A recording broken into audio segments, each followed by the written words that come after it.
Well, hello, and today in crap analysis, we are going to be analyzing Captain Underpants again, but this time we're going to look at it through a feminist's lens.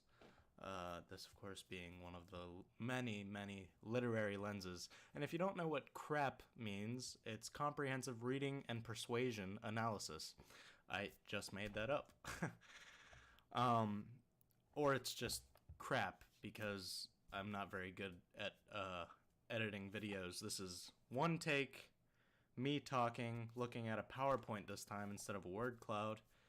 And I'm just going to tell you what I think being a feminist. Now, a lot of people misconstrue the word feminist as women above all, but feminist actually in Latin origin means equal. All people are equal.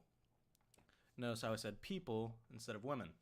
Now, the feminist lens, the feminist literary lens, actually looks at the portrayal of women in novels, i.e., Captain Underpants being a novel. And, yeah, let's just start. So, the characters. The only female supervillain is the Wicked Wedgie Woman. And that is this book right here. She is the only supervillain, and besides George and Harold's parents, they are the only women in Captain Underpants. Now, I think this is intentional by Dave Pilkey. As a child, you're not really a fan of many women beside your mother. I mean, she did birth you, but other than that, you think of women as icky and, stupider than you. Like that's just what you think as a male kid, and you don't like women in that way as a kid either. And it's hard for someone to portray a woman in a book for children. Now, I'm not saying it's impossible, but Dave Pilkey really understands what kids are looking for in their novels because he himself has the brain of a child, and that's why he's so successful. The women's portrayal in the book is mean. She gives wedgies, of course, and that is Captain Underpants' weakness, since all he wears is a cape and underpants. She's not really a leading role. It's one of the smallest books, if I may say, in the Captain Underpants series. And I think he just needed to do it to show that he doesn't, hate women himself. It's just, again, it's what kids are looking for. And women are seen as bossy in the book because of the parents. They're always telling George and Harold what to do. And, all parents, but you don't appreciate that as much when you're a child as per whenever you need advice on jobs and college. But anyway, the comparison to reality. In real life, we see women trying to better the lives of students and peers. But in this book, you actually see the teacher as menacing and mean and terrible, and that's through the eyes of George and Harold. And to be honest, I don't think feminists would like this book very much.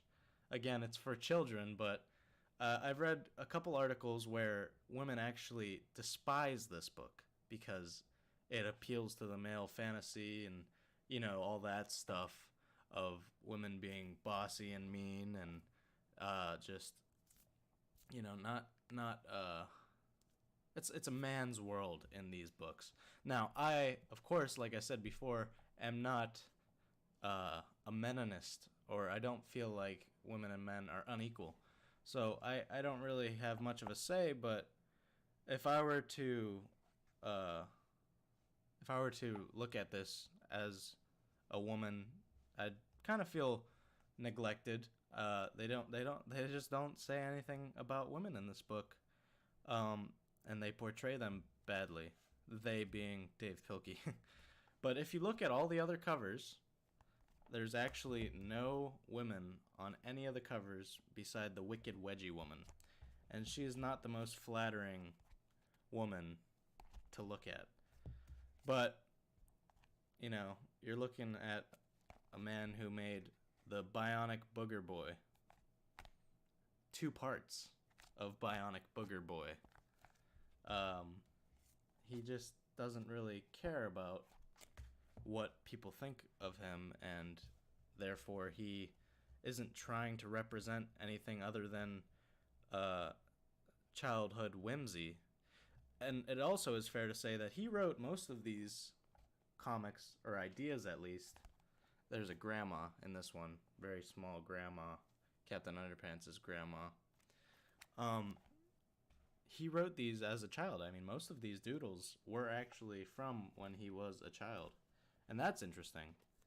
But we talked about that in the first installment of Crap Analysis. But yeah, I'm just going through here, looking at all the book covers. There is no women beside the Wicked Wedgie Woman and Captain Underpants' grandma, who makes a very short and small appearance. And back to the first one. So, if you like this analysis, this crap analysis, hit like, subscribe, and leave a comment on what you think I should do a literary lens on next. So thank you very much, and have a wonderful day.